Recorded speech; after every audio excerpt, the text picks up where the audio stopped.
Everyone, I am Himanshu Bharti and you are watching a Still Studying YouTube channel. Today we are going to learn class 7 Geography chapter 8 and this is 10-minute concept class and this will about the life in Ganga Brahmaputra basin. So let's start.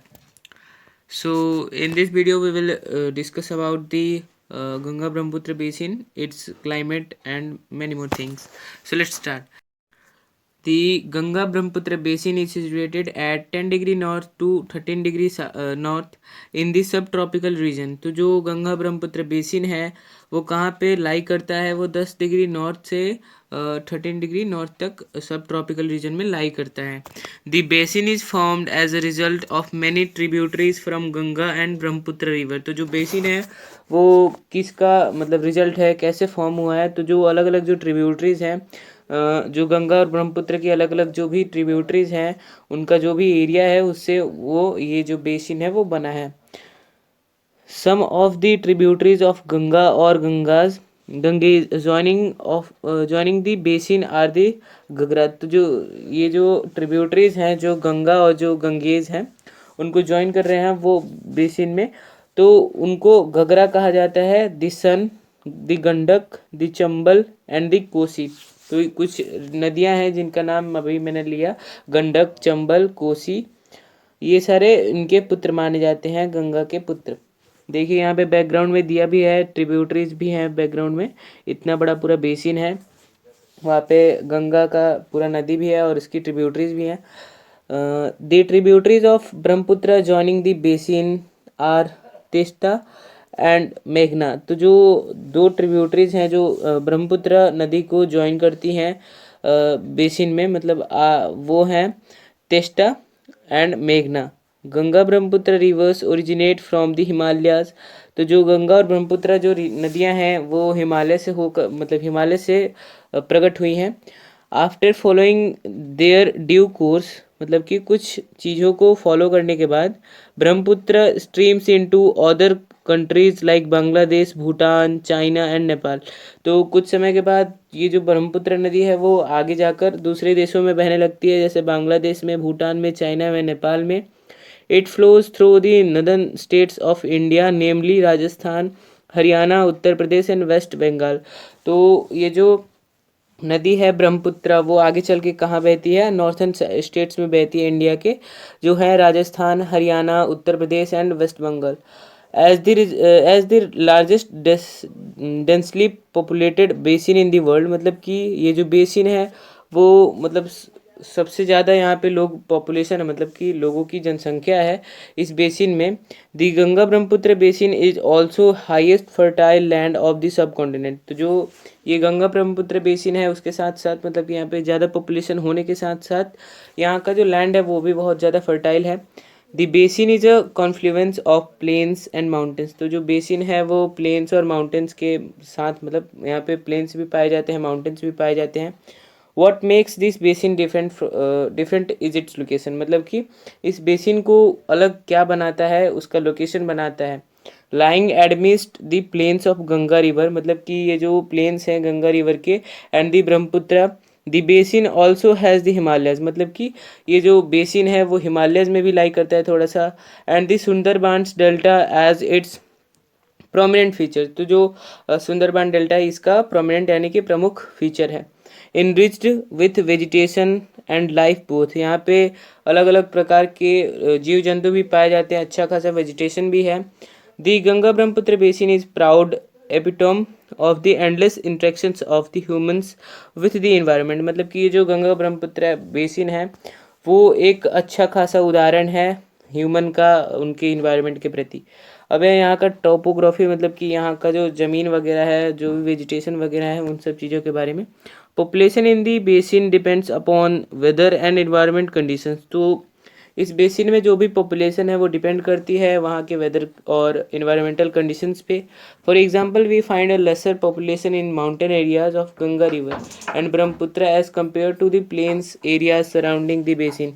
मतलब कि example के लिए हम लोग को कम population देखने को मिलता है जो माउंटेन्स एरिया हैं गंगा और ब्रह्मपुत्र के, उधर कम पॉपुलेशन मिलता है अगर कंपेयर करें उसको प्लेन एरिया से. तो the steep slopes of the mountains here make this place inhabitable, मतलब कि यहाँ पे जो अच्छे खासे मतलब जो ऊंचाई है पहाड़ों की, उनकी वजह से यहाँ पे जो पॉपुलेशन है वो थोड़ी सी कम हो जाती है गंगा और ब्रह्मपुत्र के पहाड़ी इलाकों में। The plain areas for various regions like fertility and farming are the most opted by humans for settlement, मतलब कि प्लेन्स में ज़्यादा पॉपुलेशन इसीलिए है क्योंकि वहाँ पे अच्छे खासे रीजन, मतलब वहाँ पे बहुत सारे रीजन हैं अच्छे खासे, जैसे कि यहाँ का जो लैंड है, प्लेन्स का लैंड, वो फर्टाइल है फार्मिंग के लिए, जिससे कि ह्यूमन सेटलमेंट अच्छे से होता है। The land near the basin is highly fertile and makes it perfect for agriculture, तो उसके आसपास का जो भी लैंड है, इस बेसिन के आसपास का जो भी लैंड है वो एकदम बढ़िया से फर्टाइल है, उपजाऊ है, जहाँ पे अच्छे से खेती हो जाती है। Due to obvious reasons agriculture is the main occupation practised in the basin, मतलब इस बेसिन में बहुत सारे रीजन्स ऐसे हैं जिनकी मतलब जिनकी वजह से, बहुत सारे कारणों की वजह से एग्रीकल्चर ही यहाँ का मेन ऑक्यूपेशन है। The main crops cultivated in this region is paddy while maize sorghum millets and grams are the secondary crops, तो यहाँ पे जो मेनली क्रॉप उगाया जाता है वो है पैडी, और बाकी सारे जो भी क्रॉप्स हैं वो सेकेंडरी क्रॉप्स हैं। In some areas cash crops like jute and sugar cane are also cultivated, और भी कुछ एरियाज हैं जहाँ पे कैश क्रॉप्स जैसे जूट हो गए, शुगर केन यानी कि गन्ना वगैरह, उन सब की भी खेती होती है। Since the basin starts from the north, ये जो बेसिन है वो नॉर्थ से स्टार्ट होता है, and hurls into the north east we find a variety of cultivation, मतलब कि नॉर्थ से लेकर नॉर्थ ईस्ट तक हम लोग इस एरिया में, इस बेसिन में बहुत सारे अलग अलग वेराइटी पाते हैं कल्टीवेशन का। Trends in the basin region, मतलब इस बेसिन रीजन में। अपार्ट फ्रॉम दिस क्रॉप्स, मतलब इस क्रॉप्स के अलावा, we also see banana plantation, tea plantation, तो हमको यहाँ पे बनाना का भी खेती देखने को मिलता है, और टी का भी खेती देखने को मिलता है। The main mode of agriculture here is terrace farming, मतलब कि यहाँ पे जो मेन एग्रीकल्चर का जो तरीका है वो है टेरेस फार्मिंग, यहाँ पे दिया हुआ है पिक्चर में। देखिए ये ऐसे ही होता है टेरेस फार्मिंग, पहाड़ों पे ऐसे ज़मीन को काट कर उसको खेती की जाती है वहाँ पे। वेजिटेशन कवर ऑफ बेसिन, मतलब कि यहाँ पे जो वेजिटेशन है वो कैसे है बेसिन में, उसके बारे में अब पढ़ेंगे हम लोग। The basin shows varied trends in vegetation, तो ये जो बेसिन है वो अलग अलग ट्रेंड्स को दिखाता है वेजिटेशन में। विच depend on the kind of land form around the basin, मतलब कि यहाँ के ज़मीन के कंडीशन के हिसाब से, जैसे माउंटेन्स हो गए तो वो अलग, वहाँ पे अलग वेजिटेशन रहेगा, उस हिसाब से यहाँ पे अलग अलग चीज़ें, अलग अलग प्रकार है वेजिटेशन के।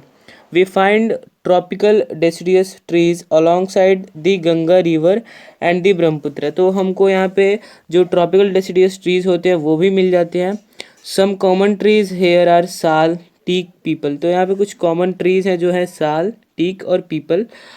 The Brahmaputra's plain particularly is home to thick bamboo groups, while the delta region has plenty of mangrove forest. तो ये जो ब्रह्मपुत्र प्लेन है वहाँ पे जो बम्बू होते हैं, जो बांस होते हैं, वो भी बहुत ज़्यादा पाए जाते हैं, और जो डेल्टा रीजन है उधर जो मैंग्रोव फॉरेस्ट हैं उनकी थोड़ी सी कमी है। As we descend down the basin and reach Sikkim and Arunachal Pradesh, we find coniferous trees like देवदार, पाइन एंड फीर, तो हम लोग जैसे जैसे आगे बढ़ेंगे, हम लोग बेसिन में जैसे जैसे आगे बढ़ेंगे, हम लोग सिक्किम और अरुणाचल प्रदेश वाले एरिया में हम लोग जब जाएंगे तो हमको वहाँ पे अलग ही ट्रीज देखने को मिलेंगे, जैसे देवदार का ट्री हो गया, पाइन ट्री हो गया, फीर ट्री हो गया। Since the temperature is in this areas is comparatively cold, यहाँ का जो टेम्परेचर रहता है वो कोल्ड रहता है, इसीलिए यहाँ पे ऐसे ट्रीज पाए जाते हैं। अब है वाइल्ड लाइफ कैसे, मतलब कि यहाँ पे किस किस तरीके के जानवर वगैरह पाए जाते हैं।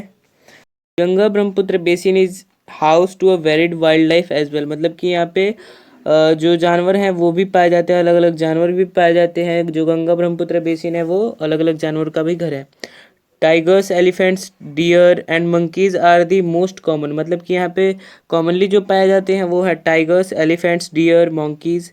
Apart from these one horn rhinoceros, मतलब कि यहाँ पे राइनोसोरस भी पाए जाते हैं एक सींग वाले, क्रोकोडाइल्स भी पाए जाते हैं, एलिगेटर्स भी पाए जाते हैं, Bengal tigers are a common sight in delta, मतलब कि ये सारे आसानी से दिख जाते हैं।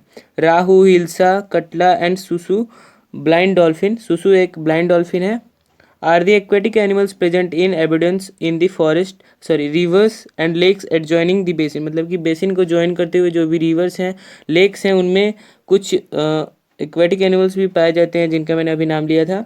अब यहाँ का सेटलमेंट कैसा है, मतलब कि लोग किस किस तरीके के घरों में कैसे रहना पसंद करते हैं। Many prominent cities and towns in bank the Ganga Brahmaputra basin, तो जो अलग अलग जो भी सिटीज़ हैं वो सारे मतलब गंगा ब्रह्मपुत्र बेसिन के पास में ही हैं। The Ganga river flows through densely populated cities like Allahabad, Kanpur, Varanasi, Lucknow, Patna and Kolkata. तो जो ये गंगा रिवर है वो कहाँ से होकर बहती है, इलाहाबाद से होकर बहती है, कानपुर से, वाराणसी से, Lucknow, Patna and Kolkata. The Brahmaputra flows through Arunachal Pradesh, Bangladesh and Nepal and Bhutan. तो जो ब्रह्मपुत्र नदी है वो कुछ शहरों से, कुछ देशों से होकर गुजरती है। अब है यहाँ का ट्रांसपोर्ट, यहाँ पे ट्रांसपोर्ट किस तरीके का होता है। The basin has many diverse modes of transport, तो ये जो बेसिन है उसमें अलग अलग तरीके के ट्रांसपोर्ट्स का यूज़ होता है। Owing to its importance due to its adjoining with prominent cities all the four modes of transports are present here, क्योंकि यहाँ पर मतलब हर तरीके के शहर से होकर ये बेसिन गुजरता है, इसीलिए यहाँ पर अलग अलग जो भी चारों मूड्स हैं ट्रांसपोर्ट के वो सारे यहाँ पे मौजूद हैं। Ganga Brahmaputra basin has been witness to many generations of mankind in the subcontinent, मतलब कि ये जो गंगा ब्रह्मपुत्र बेसिन है वो एक विटनेस बन चुका है बहुत आगे जो भी पीढ़ियाँ हैं, जनरेशन्स हैं उनके लिए। Therefore, it's splendid example of human interaction with environment, इसलिए ये एक जीता जागता सबूत है, एग्जाम्पल है ह्यूमन इंटरेक्शन जो इन्वायरमेंट के साथ है उसके लिए। तो यही था आज का वीडियो, मिलेंगे आपसे किसी नेक्स्ट वीडियो में किसी नेक्स्ट टॉपिक के साथ, तब तक के लिए बाय।